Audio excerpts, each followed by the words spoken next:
Alô, quem tá aí? Oh, chegou o momento que todo mundo esperava. Vamos falar sobre terapia assistida por psicodélico, tá? A cama tá montada. Você já entendeu sobre o psicodélico, você já sabe o que é um psicodélico, já sabe quais são os compostos, como que eles funcionam nas aulas passadas, tá? E vamos agora conhecer a terapia assistida e orientar, tá? Esse é o primeiro passo para a gente começar a entender sobre terapia assistida por psicodélico, certo? Na verdade, o segundo passo, que o primeiro foi entendimento sobre os compostos. O segundo passo, sobre a terapia, antes de poder aplicar. Então, agora você está pronto, está pronta para isso. Vamos entender a fundo tudo sobre terapia assistida. Para começar, então, eu vou começar com uma historinha, tá? Assim, ó, logo após a descoberta do LSD, ele atraiu muita atenção de analistas profundamente interessados em processamento mental, interno e o próprio conceito do ego, né? Falar sobre ego é muito psicanálise, né? Diferente do ego do budismo, né? Então, assim, os psicanalistas, eles foram potencialmente os primeiros a começar a fazer as terapias assistidas por psicodélico. Trazer o material inconsciente para a percepção consciente é, assim, inestimável. E de modo que possa ainda esse material ser trabalhado, tá aí um objetivo fundamental da psicoterapia orientada para o insight, né? E o LSD, portanto, ele encontrou os usos iniciais como um catalisador da psicanálise. A partir daí, a abordagem da PAP, né, da psicoterapia assistida por psicodélico, ou da TAP, que eu gosto de chamar, que é a terapia assistida por psicodélico, ela evoluiu para além das origens da psicanálise. E já em 1959, teve uma ênfase maior que foi colocada na autonomia do paciente, com o terapeuta assumindo ali um papel menos ativo no processo terapêutico. E é sobre isso que se baseia hoje a terapia assistida por psicodélico, por ketamina, por qualquer palavrinha que a gente colocar no final ali. Vamos adiante então. O que que você vê, o que que você define como uma terapia assistida por psicodélico, além do psicodélico? Então, essencialmente, as experiências comuns de morte do ego, sentimento de transcendência, elas foram explicadas como conceitos de pensadores como Jung, Maslow, entre outros ali, tá? Contribuindo para o desenvolvimento de movimentos, como a psicologia transpessoal, a espiritualidade, foi muitas vezes abraçada em vez de vista como uma defesa regressiva, como é que Freud fez lá antigamente, né? Então, assim, os efeitos também da música dentro da psicoterapia foram descobertos. E a música se tornou um componente importantíssimo nessa abordagem terapêutica. Um ritmo diferente de tratamento se surgiu, e visto os efeitos que persistiam ali por 4, 12 horas, e até mesmo pela taquifilaxia, lembra essa palavrinha? Complicando a própria dosagem repetida, foi sendo criado, então, protocolos específicos para trabalhar as terapias psicodélicas. Então, de novo, a taquifilaxia impede que seja reutilizado várias vezes seguidas. Portanto, tanto pela taquifilaxia quanto pelo efeito persistente 4 a 12 horas, criou-se protocolos específicos. Tudo bem? Eu refalei para vocês para ficar bem frisado isso que tanto a característica do psicodélico fez com que fosse moldado o tipo de terapia em cima dele. Um desses protocolos é do pai do LSD, o Stanislav Grof, tá? E que nesse protocolo dele acaba se centralizando-se em gerar cuidadosamente estados incomuns de consciência que são poderosos e que são descritos em termos como experiências de pico, experiências místicas. Ele usa muito essa palavrinha, experiência de pico, né? Bem legal. Então, esforços foram feitos para que fosse integrado, para que se integre essas experiências incomuns em ganhos a longo prazo. Isso vai se diferenciar significativamente das abordagens farmacológicas tradicionais, né? Até mesmo das abordagens psicoterapêuticas tradicionais, convencionais. O primeiro, então, vai envolver administração regular de medicamento para controlar um sinal, um sintoma e ou corrigir um estado neurobiológico patológico. Enquanto o último vai visar criar mudança por meio de meses ou anos de experiências corretivas, né? Demorado. O protocolo, então, da PAP, ele vai consistir em três fases: preparação, tratamento e integração. Estes vão se alinhar aproximadamente com os mecanismos primários de ação do modelo contextual, ou seja, estabelecer uma relação terapêutica, criar uma expectativa de cura, tá? E promover a atividade de promoção à saúde. No caso aqui, saúde emocional, né? Saúde mental. Vamos ver essas fases, então, tá? Na fase de preparação, os pacientes, os clientes, eles vão ser avaliados quanto à adequação ao tratamento, incluindo a prontidão para as experiências potencialmente intensas e desafiadoras. Os riscos potenciais mais enfatizados são os psiquiátricos, incluindo história de psicose, de bipolaridade, ou mesmo defesas psicológicas imaturas, como as encontradas ali em pessoas com baixo recurso interno,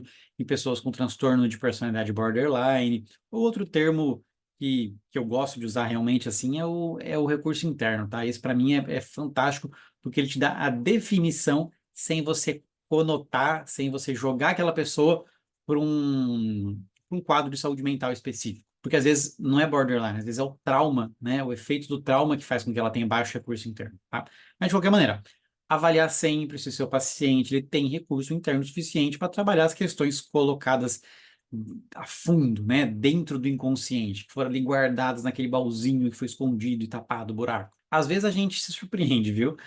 Inclusive nessa questão de esperar que não tenha recurso interno ou esperar que alguém tenha um recurso interno maior. Mas outras vezes a gente acaba pecando por excesso e acaba preparando melhor antes da gente entrar no processo terapêutico de fato. Antes de entrar de fato na sessão de psicodélico, na sessão de ketamina, por exemplo. Também é importantíssimo avaliar interações potencialmente perigosas com medicamentos, como antidepressivo, ou pelo menos saber, né, que existe risco, né, risco de síndrome serotoninérgica, se você não puder modificar a medicação. Isso é muito importante, viu? Ajustes de medicamento devem ser feitos conforme necessário para evitar interações indesejadas, como, por exemplo, o que eu acabei de falar, síndrome serotoninérgica, que pode ser fatal. Então, assim, formar um relacionamento terapêutico, incluindo a discussão de histórias, de manchetes da vida, né? Parte biográfica da pessoa, né? Tanto também histórias médicas, histórias pessoais, espirituais, tá? Isso é muito fundamental para a gente aumentar tanto a confiança e assim, consequentemente, reduzir o potencial de ansiedade ou as chamadas bad trip, tá? Que podem ocorrer. A gente, em ambiente controlado clínico, a gente não usa muito esse termo bad trip, tá? Eu só trouxe aqui para entender que de fora ele pode ser visto como uma bad trip. E dentro do ambiente controlado, no ambiente clínico, tá? Do tratamento de saúde mental, elas são incomuns e a gente não usa esse termo. Mas elas podem aparecer dependendo do trabalho feito, dependendo, de novo, do recurso interno desse paciente. Além de fornecer, então, essa educação, tá, sobre o efeito psicoativo do composto usado, é importante também encorajar, estabelecer intenções, fazer... Isso tudo faz parte dessa etapa de preparação. Então, falar a medicação, tirar as dúvidas e trabalhar em estabelecer o mito terapêutico, trabalhar em estabelecer as intenções. Ao formar, então, uma justificativa explícita para a necessidade e para as esperanças do tratamento, que também pode ser descrito como a criação de um mito terapêutico, ou na verdade, uma adoção de uma estrutura explícita, os pacientes vão começar a estabelecer expectativas em torno da experiência e do resultado, né? O que você espera aqui hoje? O que você gostaria? São palavrinhas importantes para ser trabalhado numa sessão de preparação, tá? Ou mesmo na sessão do dia. Então, assim, esse é um componente, tá? Muito crítico para a cura. Tá? E aqui eu trago cura porque geralmente a gente trabalha trauma, né? A gente trabalha a parte epigenética, né? E não a cura de um transtorno genético. Apesar de que muita coisa melhora por aí, né? Mas, enfim, isso é essencialmente importante para todas as intervenções psiquiátricas. E é especialmente assim com os psicodélicos. Então, eles vão ampliar o processo mental. Dada essa sugestionabilidade aumentada e agudamente intensificada, uma sensibilidade ambiental, né? Ao ambiente ali, ó, ao setting, né? E ao set que está fazendo, ambiente interno e ambiente externo. Então, ainda na preparação, finalmente.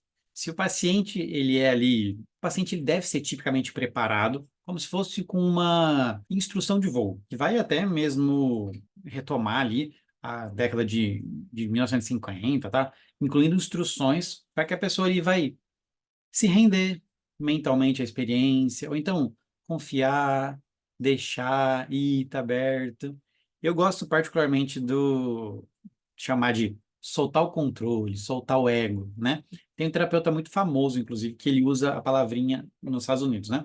Let it go. O outro que usa ali, relax, relax. tá? Vai no que faz sentido para você e vai no que faz sentido para o teu paciente, tá? Isso, inclusive, é uma perícia, né, de um bom terapeuta, né? Saber o que usar a partir tanto da sua capacidade, da sua perícia, quanto utilizar a partir do que você sabe que vai encostar melhor no nosso paciente. Então, a experiência em todo esse processo, antes da terapia assistida propriamente dita, ela tem mostrado que cultivar uma mentalidade vai reduzir tanto a ansiedade, vai aumentar a probabilidade de trabalhar através das experiências desafiadoras que talvez alcancem ali avanços emocionais terapêuticos. Essas orientações, raras as exceções, a postura típica, não devem ser diretivas em terapêutica. Então, assim, elas vão ser dadas como o espírito de permitir que experiências individualizadas se desenvolvam. Ou seja, faça de uma maneira não diretiva, certo? O que é uma maneira não diretiva? Não fale o que tem que ser feito, não dê localizações, exemplos, sugestione para a pessoa pensar em alguma coisa. Então, assim, rara exceção que deve se tomar uma postura típica. A gente deve focar na postura não diretiva, certo? Segunda fase. Adiante. Fase de administração. Essa segunda fase vão ser as sessões de tratamento real, tá? Sessões de administração da droga, da medicação. Geralmente com uma duração ali, por exemplo, de 8 a 12 horas do LSD, mas que não se usa para isso, mais de 4 a 6 horas para a psilocibina, que a gente vê bastante em eventos, né? Esses eventos de processamento com pessoas, né? O dia de fazer isso, né? E o próprio MDMA também ali entre 4 a 6 horas, tá? Entre 1 a 3 horas para ketamina. Por isso que eu gosto bastante da terapia assistida por ketamina como um critério clínico, a se trabalhar dentro de consultório, controlado até pelo tempo mais curto e pelo potencial da experiência.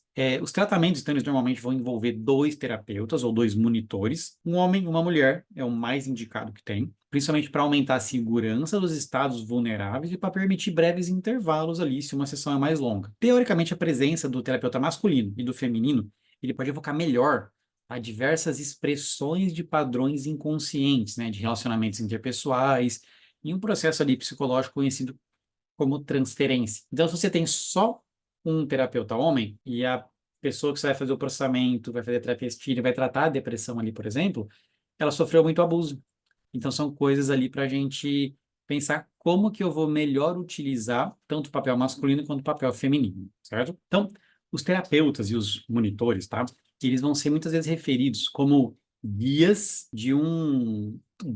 como um reflexo, tá? De uma postura desejada de não diretividade. Isso é frequentemente explicado com referência ao conceito do Groff, daquela inteligência de cura interna. Embora ideias semelhantes possam ser encontradas em trabalhos muito antigos, muito mais antigos do que o dele, tá? Que vão postular que os humanos se curam psicologicamente, tanto quanto fisicamente. E por meio de capacidade inata que pode ser reforçada, mas não substituída por intervenção externa. Esse enquadramento ele vai diferir significativamente da ênfase da psicoterapia convencional na patologia ali postulada de neurotransmissores, da própria ênfase encontrada nos modelos da psicoterapia convencional. Por exemplo, padrão de pensamento disfuncional na TCC, conflitos psíquicos inconscientes em abordagens inspiradas na psicanálise, que vão requerer uma própria abordagem mais ativa e ou uma postura terapêutica até mesmo autoritária, né? Quem nunca viu um terapeuta um pouco mais autoritário, né? Um pouco mais a gente chama às vezes dentro do trauma de terapia do joelhaço. Enfim, a ênfase aqui que a gente quer é na autonomia do paciente e nas forças internas que podem ter surgido em parte como uma medida necessária para evitar a influência excessiva dos psicoterapeutas. Dada essa sugestionabilidade aumentada associada ao psicotérapico. No entanto, a hipótese de que uma parcela significativa da eficácia do tratamento psiquiátrico ele vai ocorrer das capacidades inatas do nosso paciente, da pessoa que está fazendo o uso, independente do aspecto específico do tratamento. Isso é apoiado pelo poder dos fatores comuns, tanto na farmacoterapia quanto na psicoterapia mesmo. Agora, finalmente falando sobre o setting, né?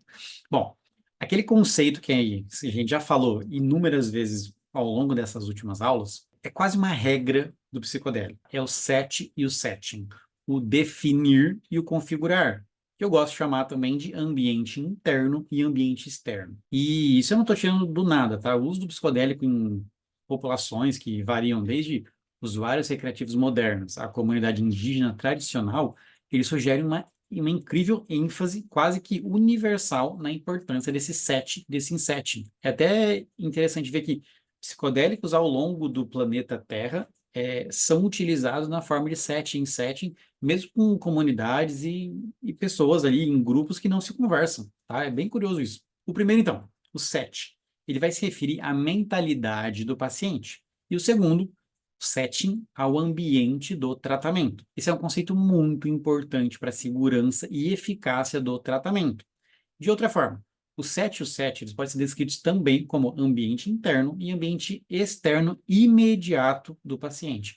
E mesmo os primeiros estudos que foram feitos sobre os psicodélicos, eles vão reconhecer que o psicodélico ele tende a amplificar pensamento e sentimentos sobre ambos set e set. O primeiro, então, é otimizado durante a fase de preparação, especialmente pelo estabelecimento de uma forte aliança terapêutica e uma intenção de cura. Então, intenção de cura é importantíssimo, tá? E o último, ele é tipicamente agradável, mas, na verdade, assim, ele é tipicamente otimizado para proporcionar um ambiente de tratamento menos estéril e mais esteticamente agradável. Muitas vezes descrito como algo ali, como um ambiente, um setting bom, ele tem ali uma semelhante a uma sala de estar, por exemplo, né? Um ambiente que seja confortável e seguro para a pessoa. As taxas, certo? Mais altas de ansiedade, de emoção negativa que foram observadas nos primeiros estudos mesmo dos psicodélicos, aqueles estudos que foram feitos com psicotomiméticos, né? Com esse modelo, vamos falar sobre o modelo na próxima aula, sobre esse modelo psicotomimético, eles vão atestar essa importância do setting do set, tá? Então, assim, psicoterapeutas influentes, inclusive, como o Donald Winnicott, eles evocaram esses conceitos mais semelhantes, como a criação desse ambiente de espera terapêutico. E há também muita evidência crescente de que, mesmo melhorias estéticas em ambientes médicos, podem melhorar diversos resultados para os pacientes. A gente já vê isso na prática, né? Quando a gente olha para alguns dos grandes hospitais do Brasil, como, por exemplo, o Albert Einstein. Inclusive, lá eu fiz a minha pós de urgência e emergência, né? Lá você entra, não parece um hospital. Lá tem café diferenciado, lá tem um ar, assim, de shopping center, tá? Isso não é por acaso. Isso não é porque é um hospital particular que ele quer vender, vender, vender, tá? Isso é feito visando estudos e visando que modelos de tirar o foco da doença, tirar o foco do ambiente, trazer uma questão mais de controle, de conforto, de um conforto controlável, vamos falar assim. Tá? Ambiente que ele pode ser visto como ambiente terapêutico. Lembrando que a própria definição de remédio é algo que te faz bem e não algo que necessariamente você tem que ingerir. Então, um ambiente terapêutico, um ambiente seguro, também pode ser um remédio, certo? Adiante. Mais uma das coisas principais também para se trabalhar com psicodélico, a música. Sem a música, você faz um processo desperdiçado, tá? Um processo interrompido, vamos colocar assim. Então, assim, a gente já sabe que, por inúmeros estudos, a musicoterapia ela é um tratamento eficaz para transtorno de humor, por exemplo, de bipolaridade. E ela aqui, no psicodélico, não pode ser diferente. A música ela vai formar um componente central da PAP, da TAP, tá? Que é uma maneira única. Então, apoiando, conduzindo e aprimorando as experiências do paciente de forma não verbal. Olha que lindo isso. Apoiar de forma não verbal. Olha que coisa mais segura de se fazer, né? Por quê? Segurança é vital para que a gente tenha acesso ao conteúdo emocional protegido e para que ele não machuque mais, para que não seja retraumatizante. Os pacientes, então, geralmente, eles vão passar algum tempo ali durante as sessões de tratamento deitado confortavelmente, tá? Ou até mesmo sentado, mas ali meio que em alguma angulação, coisa de 45, 60, né? Alguma coisa ali. Às vezes 180, dependendo de onde for. Mas 180 geralmente não é muito legal. Alguns vão estar ali com os olhos vendados e ouvindo música por meio de fone de ouvido, ou mesmo uma caixinha de som da JBL, né? Que pode se colocar em cima do paciente para ter uma vibração também. E nesse ponto todo, com uma interação mínima, não diretiva do terapeuta. Estudos quantitativos e qualitativos vão mostrar essa importante relação multidirecional entre a música e as emoções. Imagens, então, mentais e associação de significado. Três variáveis específicas da música foram propostas para mediar a resposta terapêutica à psilocibina. Então, apreciação versus rejeição de um estilo e qualidade, correspondência versus dissonância ao estado emocional atual e abertura evocada pela música versus resiliência. De certa forma, a presença da música ela pode entrar em conflito com a postura terapêutica não diretiva desejada, pois muitas vezes as qualidades ali podem induzir um estado emocionalmente psicológico específico. Por exemplo, se eu sei que eu quero que o paciente cutuque alguma questão, eu posso jogar uma música de entrada mais forte, uma música mais pesada, né? Ou se eu conheço que o paciente gosta dessa música, essa pode ser usada para se positivar a experiência. Então, às vezes ele está ali sentindo o sofrimento, está vendo ele contrair, ou começou a chorar, você pode tentar transformar esse momento jogando uma música mais positiva, tá?